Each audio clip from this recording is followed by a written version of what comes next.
Anda kembali di Sindo Malam pemirsa. Presiden Prabowo Subianto melantik dan mengambil sumpah jabatan Kepala BGN Nanik S. Deyang dan Penasihat Khusus Presiden Said Iqbal. Lagu Kebangsaan Indonesia Raya. Presiden Prabowo Subianto melantik dan mengambil sumpah jabatan sejumlah pejabat tinggi negara. Di antaranya adalah Kepala Badan Gizi Nasional Nanik S. Deyang, Wakil Kepala BGN Agustina Arumsari dan Trenggono, serta Penasihat Khusus Presiden Bidang Ketenagakerjaan dan Kesejahteraan Buruh Said Iqbal. Nanik S. Deyang berjanji akan melakukan efisiensi anggaran pada program MBG. Bahwa saya akan setia pada efisiensi anggaran agar bisa tidak membebani anggaran negara pada saat ini, tetapi dengan tidak mengubah target dari yang kita berikan gizi. Dan berikut pemirsa daftar pejabat yang dilantik Presiden Prabowo hari ini.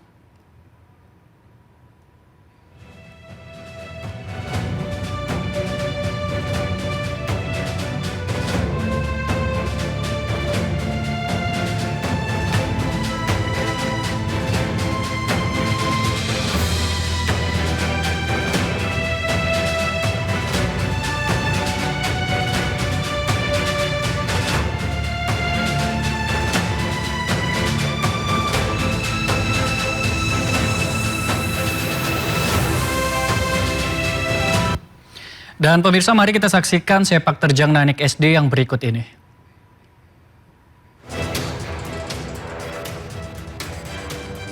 Nanik Sudaryati Deyang lahir di Madiun, Jawa Timur 3 Januari 1968. Sebelum bergabung dalam pemerintahan, Nanik diketahui sempat berkarir sebagai jurnalis. Nanik memulai karir di pemerintahan saat dipercaya menjadi wakil 1 Badan Percepatan Pengentasan Kemiskinan pada tahun 2024. Sementara sebelumnya, pada 2019, Nanik pernah menjabat sebagai Wakil Ketua Badan Pemenangan Nasional untuk pasangan Prabowo Sandiaga Uno dalam Pilpres.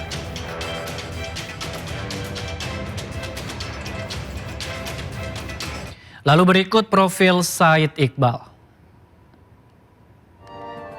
Merintis karir sebagai buruh yang menjadi aktivis, lulusan S2 Universitas Indonesia ini aktif terlibat dalam sejumlah organisasi dalam negeri. Said yang memulai karirnya sebagai ketua pimpinan serikat pekerja di sebuah perusahaan elektronik di Bekasi terus mengembangkan sayap.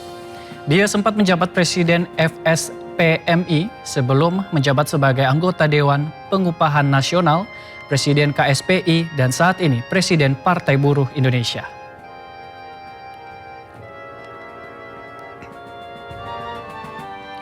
Kiprahnya di dunia internasional juga diakui luas.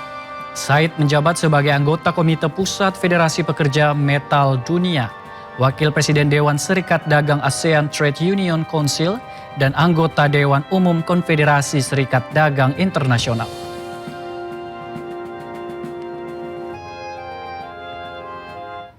Kita beralih ke informasi lainnya pemirsa. Presiden ke-7 Joko Widodo tanggapi kasus korupsi mantan Kepala BGN Dadan Hindayana. Jokowi menyebut korupsi di MBG harus jadi bahan evaluasi. Memang itu sebuah evaluasi total dari pemerintah. Saya kira sangat bagus. Seperti itulah tanggapan Presiden ke-7 RI Joko Widodo atas kasus korupsi MBG yang dilakukan oleh Dadan Hindayana.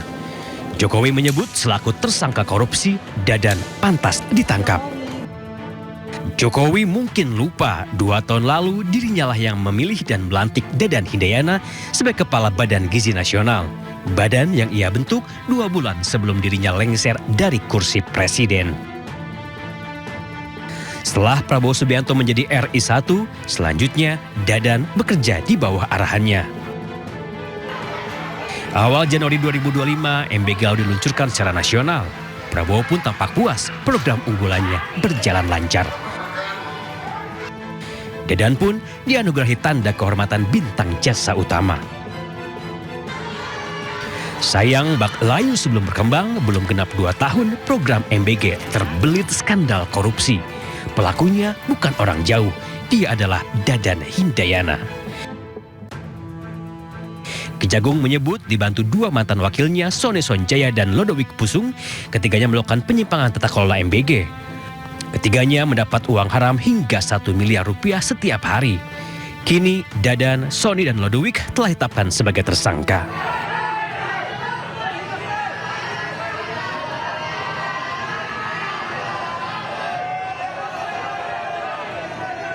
Sebagai sosok yang membesarkan MBG, Presiden Prabowo Subianto mengaku sedih atas kelakuan Dadan. Saya terpaksa mengganti orang-orang yang saya percaya. Namun apa mau dikata, nasi sudah menjadi bubur. Tim Liputan iNews melaporkan. Setelah ditetapkan sebagai tersangka korupsi MBG, Sony Sonjaya ajukan Justice Collaboration. Sony bahkan sudah menyerahkan 20 nama yang ia sebut terlibat dalam korupsi MBG.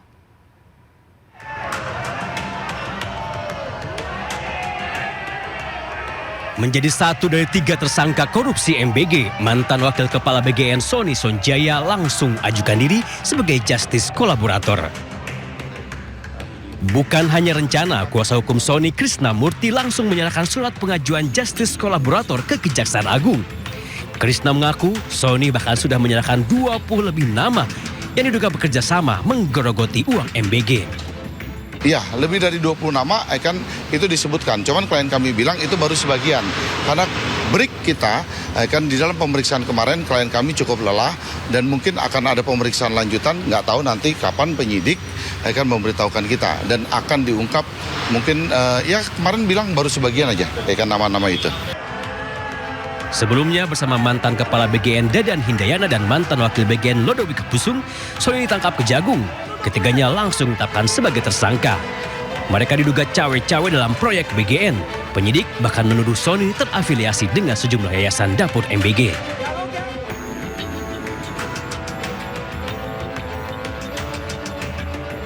Yang menarik, beberapa saat sebelum mengenakan rompi oranye, Purnawirawan polisi berpangkat Inspektur Jenderal itu bahkan sempat mengunggah selembar surat yang ia tujukan kepada Kepala BGN baru Nanik Sudaryati Daeng. Tim Liputan iNews melaporkan.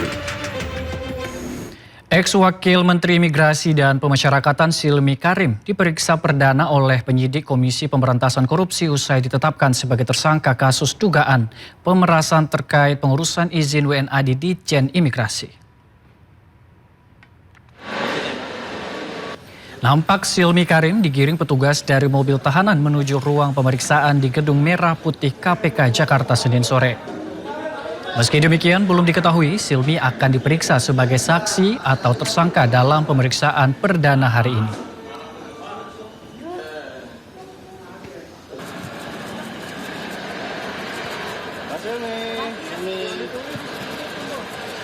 Sementara itu pemirsa, Menteri Koordinator Bidang Hukum, HAM, Imigrasi dan Pemasyarakatan Yusril Izzah Mahendra pastikan akan lakukan perbaikan dan evaluasi terhadap sistem pelayanan paspor dan izin tinggal WNA pasca terungkapnya kasus dugaan korupsi di lingkungan Direktorat Jenderal Imigrasi. Kami akan memperbaiki dan meningkatkan sistem yang ada sekarang. Artinya bukan hanya terkait dengan digitalisasi pelayanan, tapi juga terkait dengan aturan-aturan pelaksana sampai kepada juklak dan juknisnya. Supaya pegawai negeri itu betul-betul kalau perlu nggak banyak mikir lagi. Memang sudah ada sistemnya sampai petunjuk teknisnya dilaksanakan dan kalau itu dikerjakan sebenarnya semua masalah itu jadi tidak ada masalah ya. Katakanlah misalnya pembuatan paspor atau pengurusan izin tinggal itu sudah ada aturan-aturannya, ada syarat-syaratnya yang harus dipenuhi. Lalu kemudian ketika permohonan diserahkan atau disubmit itu ada hitungannya berapa hari ya prosesnya itu akan selesai dan kemudian jumlah pembayarannya berapa dan semua itu harus dilakukan secara transparan dan seperti disampaikan oleh Pak Menteri IMIPAS tadi atasan akan mengawasi apa yang dilakukan oleh bawahannya dan ini pengawasan dilakukan secara internal tapi juga kita membuka kesempatan dan membuka peluang bagi pengawasan eksternal baik melalui BPKP, melalui BPK, melalui juga aparat penegak hukum agar semua itu berjalan secara transparan. Menteri HAM Natalius Pigai mengutarakan wacana jajaran pimpinan Polri diisi oleh sipil layaknya negara-negara maju. Kapolri Listio Sigit Prabowo menyebut Polri membuka ruang bagi sipil untuk duduk di jabatan Polri.